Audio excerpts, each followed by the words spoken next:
Hey everybody, welcome to a brand new video. I'm Scotty V. Now what I got for you today is Loki episode 4. Holy crap, what an episode.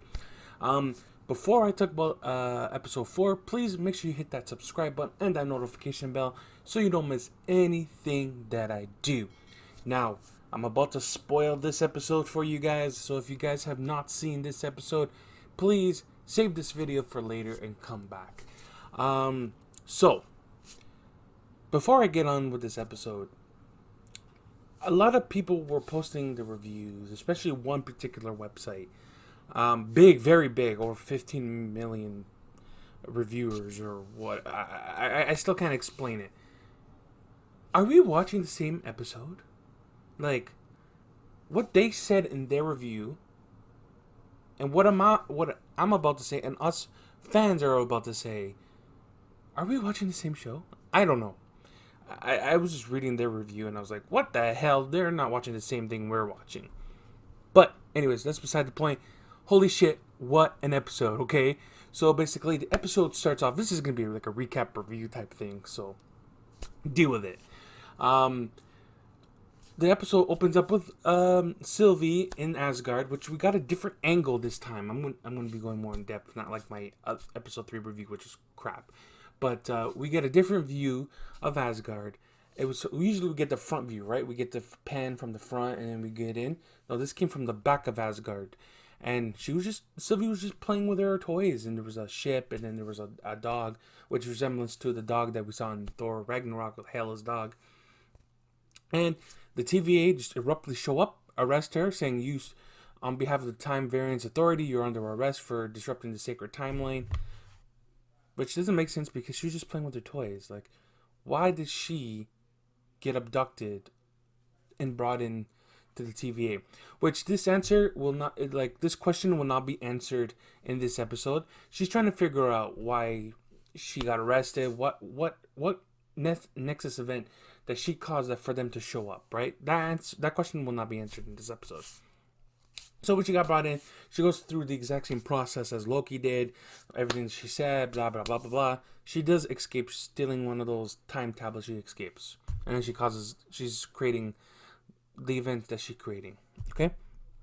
So we get back to Lamentus 1. Loki and Sylvie are having a nice conversation. They're having an intimate moment because they're about to die. They're on Lamentus 1, one of the worst endings that can possibly happen in that planet.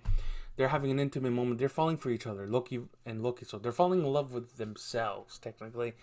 And Mobius and all the TVA agents are trying to find them, right?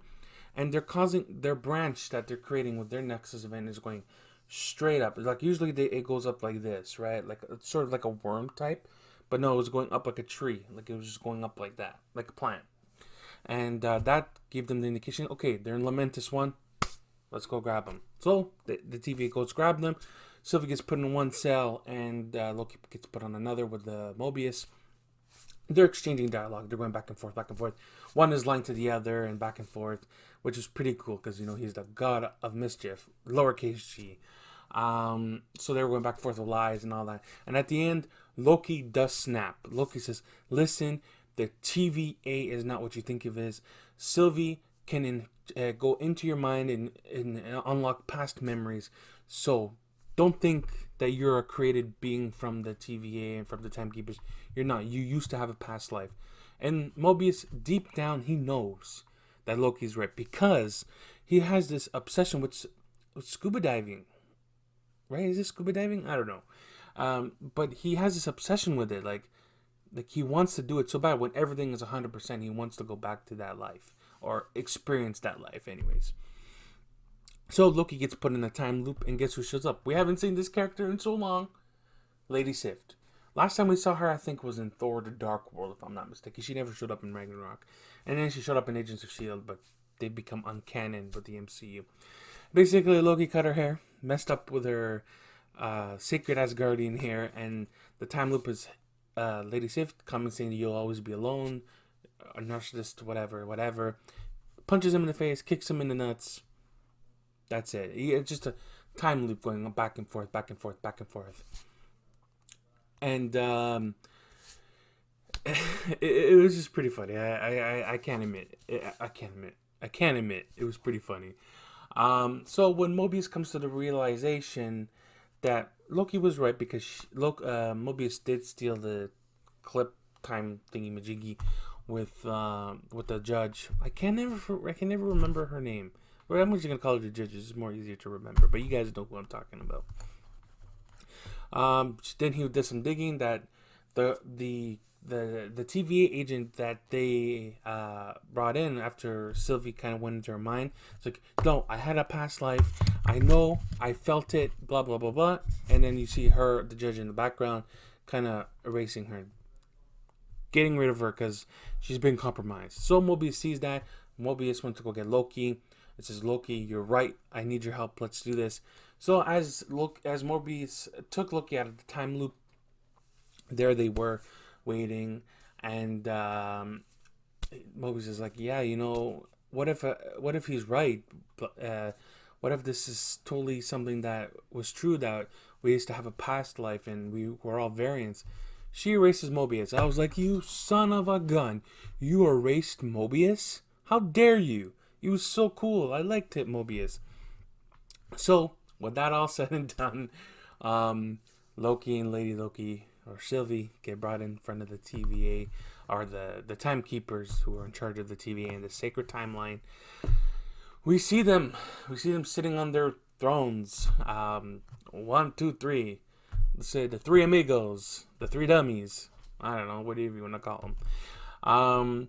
So they're brought before them. They're talking, and Loki and Lady Loki are not having none of it.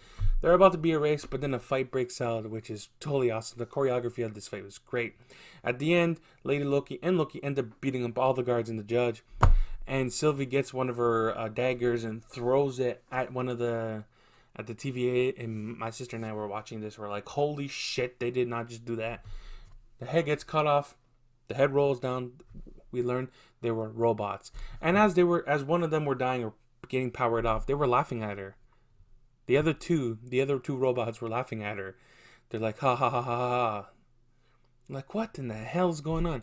So, not that we just learned that everybody's variants. Okay, that's number one. Number two, the timekeepers are not real. They're robots.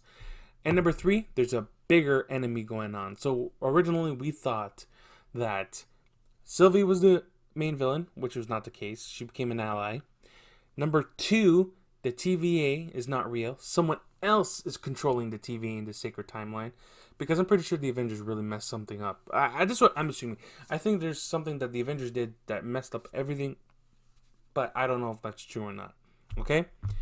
So, it's crazy. With that sense, and when they find out that the TVA and the timekeepers were all fake and being controlled by somebody else, Loki is about to share his feelings for himself to Sylvie. This is weird to say. He gets erased. Zapped. Sort of like how Vision disappeared when Wanda was undoing the hex. We like, what the heck? Why did you kill the main character, the star of the show, the title character?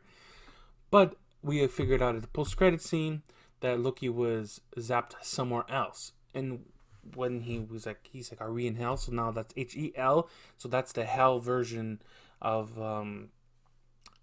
the Greek. Is it Greek gods, North gods, whatever? I don't know all that stuff. But obviously they're not in hell. He gets up. He sees all the other variants of Loki. You see some weird Loki with a hammer. You see Kid Loki. We see an alligator Loki, and we see Loki in the comic book costume Loki. Which is hilarious. Excuse me. That's what was pretty cool. But what was amazing is we saw this in the trailer. You see the skyline in the background. Holy shit! New York was like decimated. I wonder if that's the Earth. Or the timeline, they send everybody. So they don't kill anybody. They send everybody over there. Because that's a destructing Earth. Because you can't really kill anybody. So they send everyone, all the variants that they erased to that Earth. And everybody that got sent to that Earth caused all that mess. Or it could have been a Loki that won the Battle of New York. I don't know. It's just a theory out there. but it'll be pretty cool to see. So overall, this episode was great. The action was great. Yeah, there were some pacing issues with the episode, but it's typical. Every show has problems like that. But overall, the acting was great. Tom Hiddleston does a great job as Loki and bringing a different take on Loki, which is pretty cool. So overall, I liked it. I loved everything about it. Way 100 times better than episode 3, which episode 3 for me was kind of boring. But episode 4 really paid it off, and I'm happy with what we got. Alright guys, that's all I have for today on Loki. I will see you next week with another Loki review, but also I'm doing a video and I'm going to be ranking all the Transformers movies from worst to best, because we got an announcement last week that Transformers 7 is officially called Rise of the Beasts. So I'm going to be ranking all the Transformers movies from worst to best, because here at the Silver Canadian we like Transformers. Why am I saying we? I like Transformers movie, but the people that were on the channel in the past do like Transformers as well. Alright guys, see you soon. Be good. Take it easy, and I'll see you in the next one.